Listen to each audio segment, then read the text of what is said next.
سورۃ بقرہ آیت نمبر 152۔ فَاذْكُرُونِی، پس یاد کرو مجھے، اذکرکم، میں یاد کروں گا تمہیں۔ فَاشْکُرُوا لی، اور شکر ادا کرو میرا، وَلَا تَکْفُرُونِی، اور نہ تم کفر کرو میرا یا نہ شکری کرو میری۔ جب اللہ تعالیٰ نے پچھلی آیت سے اس کا رب دیکھیں کہ تمام نعمتوں کے بارے میں بتایا، قبلہ چینج ہونا یہ بھی ایک نعمت تھی، امامت مل جانا، پھر نبی کریم صلی اللہ علیہ وسلم کا آنا، اس کے علاوہ بھی اتنی نعمتیں ہیں کہ انسان اس کو گن نہیں سکتا۔ تو کہا گیا کہ اس کے مقابلے میں اب کرنا کیا ہے، اس کے جواب میں اب کرنا کیا ہے۔ تو کہا کہ لہٰذا آپ کو لازم ہے کہ ہر دم اللہ کو یاد کریں، اور اللہ نے کہا اگر آپ مجھے یاد کریں گے تو میں تمہیں یاد رکھوں گا۔ سیدنا ابو ہریرہ رضی اللہ عنہ کہتے ہیں کہ آپ صلی اللہ علیہ وسلم نے فرمایا کہ اللہ تعالیٰ ارشاد فرماتے ہیں کہ میں اپنے بندے کے گمان کے مطابق اس سے سلوک کرتا ہوں، اور جب وہ میرا بندہ میرا ذکر کرتا ہے تو میں اس کے ساتھ ہوتا ہوں، اگر وہ مجھے دل میں یاد کرے تو میں بھی اسے دل میں یاد کرتا ہوں، اور اگر وہ کسی مجمع میں مجھے یاد کرے تو میں اس سے بہتر جماعت میں سے یاد کرتا ہوں، اور اگر وہ ایک بالش میرے نزدیک ہوتا ہے تو میں ایک ہاتھ اس کے نزدیک ہوتا ہوں، اور اگر وہ ایک ہاتھ میرے نزدیک ہوتا ہے تو میں ایک بازو دونوں بازو پھیلائے ہوئے اس کے قریب ہوتا ہوں، اور اگر وہ چلتا ہے میرے پاس آتا ہے تو میں دوڑ کر اس سے پاس آتا ہوں۔ بخاری کتاب التوحید میں یہ آپ کو حدیث مل جاتی ہے۔ یہ جو نعمت ہے اس کا ذکر کی، یہ بہت بڑی نعمت ہے۔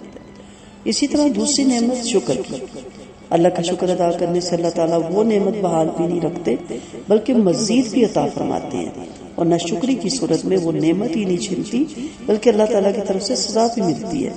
اللہ تعالیٰ قرآن مجید میں فرماتے ہیں لَئِن شَكَرْتُمْ لَأَزِيدَنَّكُمْ وَإِن كَفَرْتُمْ إِنَّ عَذَابِي لَشَدِيدٌ، اگر تم میرا شکر کرو گے تو میں زیادہ دوں گا، اور اگر ناشکری کرو گے تو سمجھ لو کہ میرا عذاب شدید ہے۔ تو نعمتوں کی بقا اس کے شکر پہ ہے۔ اب دیکھنا یہ ہے کہ یہ ساری چیزیں پا کر اللہ نے کہا میرا ذکر کرو، مجھے یاد کرو، میرا شکر ادا کرو۔ ذکر کسے کہتے ہیں؟ کیا چند تسبیحات کا نام ذکر ہے؟ ذکر اللہ کی یاد کو کہتے ہیں، اور یاد کیسے کیا جاتا ہے؟ آپ جانتے ہیں کہ جس سے محبت ہوتی ہے، جس کی طرف دھیان ہوتا ہے، جس کی طرف توجہ ہوتی ہے، وہ کبھی ذہن سے دل سے محو ہوتا ہی نہیں۔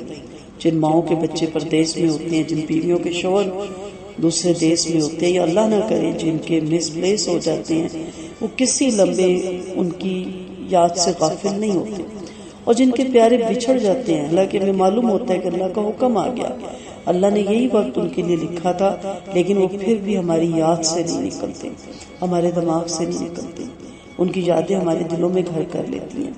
وہ ہم کوکنگ کر رہے ہوں یا کپڑے دھو رہے ہوں یا ہم کسی کی محفل میں بیٹھے ہوں، لیکن ہمارا دل انہیں اپنے پیاروں کی یاد میں مصروف رہتا ہے۔ یہ ہے اللہ کا ذکر۔ جن لوگوں کے دلوں میں اللہ کی محبت بس جاتی ہے، وہ جب تک اللہ کا ذکر نہ کر لیں انہیں چین نہیں آتا۔ وہ ہر محفل میں اپنے رب کا ذکر کرتے ہیں، ہر محفل میں اپنے رب کو باتوں کو دہراتے ہیں، ہر نعمت کو اس کی طرف لے کر جاتے ہیں۔ حضرت معاذ رضی اللہ عنہ فرماتے ہیں انسان کا کوئی عمل اس کو اللہ تعالیٰ کے عذاب سے نجات دلانے میں ذکر اللہ کے برابر نہیں ہے، اور خاص طور پہ جو دین کا کام کرتے ہیں وہ وہی کر سکتے ہیں جس کا رب سے تعلق مضبوط ہو۔ ہر وقت رب کی یاد میں رہے، رب اس کی یاد میں رہے۔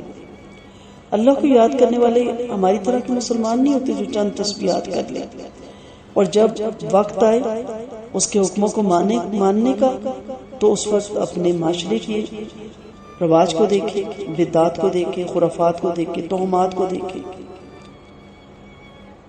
حدیث کا مفہوم ہے کہ جس نے اللہ کی اطاعت نہیں کی اپنے اللہ کا ذکر بھی نہیں کیا۔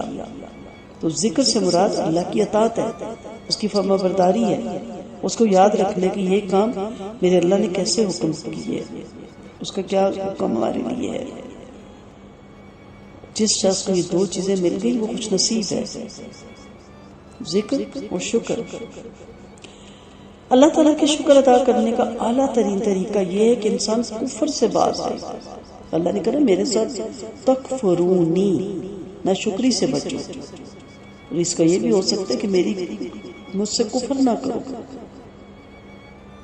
اللہ تعالیٰ کی نعمتوں کو استعمال نہ کرنا بھی ناشکری ہے، اور اس کی نعمتوں کو استعمال کر کے اس کا شکر ادا کرنا نہ کرنا بھی ناشکری ہے.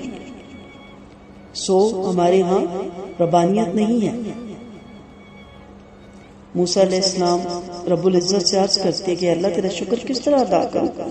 ارشاد ہوتا ہے مجھے یاد رکھو، بھولو نہیں. یاد شکر ہے اور بھول جانا کفر ہے، ناشکری ہے. حضرت ابن عباس فرماتے کہ اللہ کو یاد کرنا بہت بڑی چیز ہے.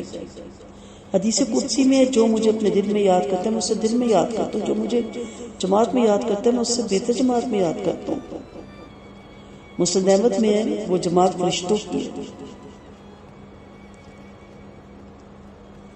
مسند احمد کی ایک حدیث میں کہ عمران بن حسین ایک مرتبہ نہایت قیمتی حلہ پہنے ہوئے آئے اور فرمایا اللہ تعالیٰ جب کسی پر انعام کرتا ہے تو اس کا اثر اس میں دیکھنا چاہتا ہے تو اس کی نعمتوں کا جائز استعمال کریں، ضرورت کے تحت استعمال کریں، اور اللہ کی نعمتیں آپ میں نظر آنی چاہیے.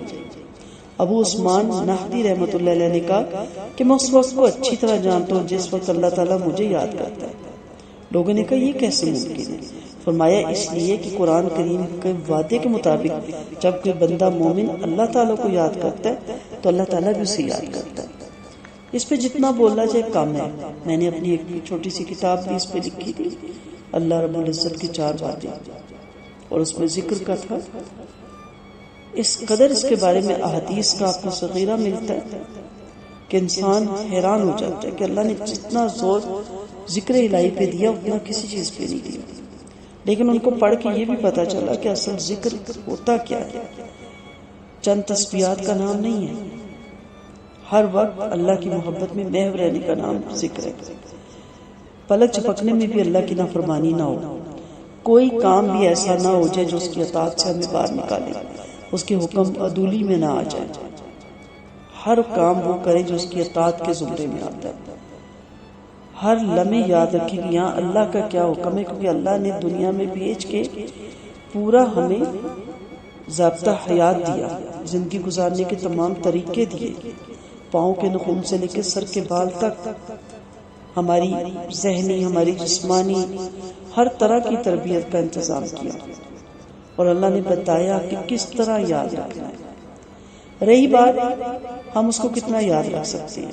ہماری عمر کم، بوڑھے ہو جائے تو ہمارا دماغ بھی کمزور ہو جاتا ہے، ہماری صحتیں کمزور، ہم نے سونا بھی ہے اس میں، ہم نے کھانا بھی ہے اس میں، اور اللہ کا یاد کرنا پھر کتنا بڑا ذکر ہے، کتنی بڑی یاد ہے. جیسے کہا نا کہ میں جماعت میں فرشتوں کی جماعت میں یاد کرتا ہوں، تو آپ سوچیں کہ وہ کیا جماعت ہے. اور انلمیٹڈ فرشتے جن کی تعداد بھی ہمیں معلوم نہیں، اس میں یاد کرتا ہے اللہ تعالیٰ. اور پھر ذکر خیر باقی لوگوں میں بھی چھوڑ دیتا ہے. بہت سے لوگ آپ کے لیے دعا کے لیے ہاتھ اٹھاتے ہیں، بہت سے لوگ آپ کو اچھے لفظوں میں یاد کرتے ہیں. تو اس لیے اللہ کی یاد میں اپنے آپ کو مصروف رکھنا چاہیے. تو اللہ تعالیٰ ہمیں اپنی نعمتوں کا شکر ادا کرنے کی توفیق دے، اور ہر وقت اللہ تعالیٰ کی محبت، اس کی یاد ہمارے دل میں وسیع رہے، اور اللہ تعالیٰ ہمیں ہمیشہ اپنے پاس بہترین جماعت میں یاد رکھیں. وآخر دعوانا ان الحمد للہ رب العالمین. سبحانک اللہم وبحمدک، نشہد ان لا الہ الا انت، نستغفرک ونتوب الیک. السلام علیکم ورحمۃ اللہ وبرکاتہ.